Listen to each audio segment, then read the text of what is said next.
Hi friends, ಭಾರತದ ಸ್ವಾತಂತ್ರ್ಯ ಸಂಗ್ರಾಮದ ಇತಿಹಾಸದಲ್ಲಿ ಅತ್ಯಂತ ಧೈರ್ಯಶಾಲಿ ಮತ್ತು ಸ್ಫೂರ್ತಿದಾಯಕ ಮಹಿಳೆ ಝಾನ್ಸಿ ರಾಣಿ ಲಕ್ಷ್ಮೀಬಾಯಿ ಬಗ್ಗೆ ನಿಮಗೆ ಈ ವಿಡಿಯೋದಲ್ಲಿ ನಾನು ತೋರಿಸಿಕೊಡ್ತೇನೆ. ಇವರು 1828ರಲ್ಲಿ ವಾರಣಾಸಿಯಲ್ಲಿ ಮರಾಠಿ ಬ್ರಾಹ್ಮಣ ಕುಟುಂಬದಲ್ಲಿ ಜನಿಸಿದರು. ಇವರ ಬಾಲ್ಯದ ಹೆಸರು ಮಣಿಕರ್ಣಿಕಾ ತಾಂಬೆ, ಮನು ಅಂತ ಕರೀತಿದ್ರು. ಇವರ ತಂದೆ ಮೋರಪ್ಪನ್ ತಾಂಬೆ, ತಾಯಿ ಭಾಗೀರಥಿ ಸಾಪ್ರೆ. ಚಿಕ್ಕ ವಯಸ್ಸಿನಲ್ಲಿ ಇವರು ತಾಯಿಯನ್ನು ಕಳೆದುಕೊಳ್ಳುತ್ತಾರೆ. ಅದಾದ ನಂತರ ತನ್ನ ವಿದ್ಯಾಭ್ಯಾಸವನ್ನು ಮನೆಯಲ್ಲೇ ಪ್ರಾರಂಭಿಸುತ್ತಾರೆ. ಇವರ ತಂದೆ ನ್ಯಾಯಾಲಯದಲ್ಲಿ ಉದ್ಯೋಗವನ್ನು ಮಾಡುತ್ತಿರುತ್ತಾರೆ. ಬಾಲ್ಯದಲ್ಲಿ ಮನು ಕುದುರೆ ಸವಾರಿ, ಖಡ್ಗ ಚಾಲನೆ ಮತ್ತು ಬಿಲ್ಲುಗಾರಿಕೆಯನ್ನು ಕಲಿತಿದ್ದರು.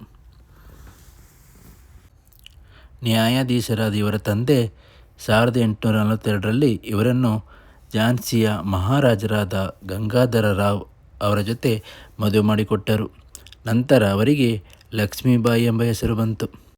ಝಾನ್ಸಿ ರಾಣಿಯು ಒಂದು ಗಂಡು ಮಗುವಿಗೆ ಜನ್ಮವನ್ನು ಕೊಡುತ್ತಾಳೆ.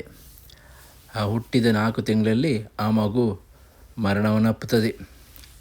ದುಃಖವನ್ನು ಸಹಿಸಲಾರದೆ ತನ್ನ ಗಂಡನು ಕೂಡ ಪ್ರಾಣವನ್ನು ಬಿಡುತ್ತಾನೆ. ಮಹಾರಾಜರು ಮರಣ ಹೊಂದಿದ ನಂತರ ಝಾನ್ಸಿ ರಾಣಿ ದಾಮೋದರ ರಾವ್ ಎಂಬ ಮಗುವನ್ನು ದತ್ತು ತೆಗೆದುಕೊಳ್ಳುತ್ತಾಳೆ.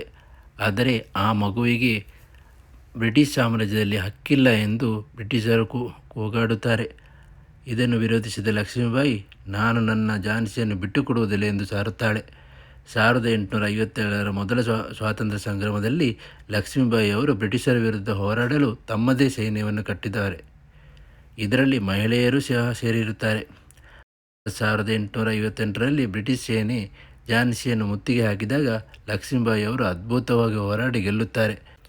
ತನ್ನ ದತ್ತುಪುತ್ರನು ಬ್ರಿಟಿಷರ ಕೈಗೆ ಸಿಗಬಾರದೆಂಬ ಒಂದೇ ಒಂದು ಉದ್ದೇಶದಿಂದ ಮಗುವನ್ನು ಬೆನ್ನಿಗೆ ಕಟ್ಟಿ ಕುದುರೆ ಮೇಲೆ ಏರಿ ಕೋಟೆಯನ್ನು ಏರಿದ ಕತೆ ಇವತ್ತಿಗೂ ರೋಮಾಂಚನಕಾರಿ.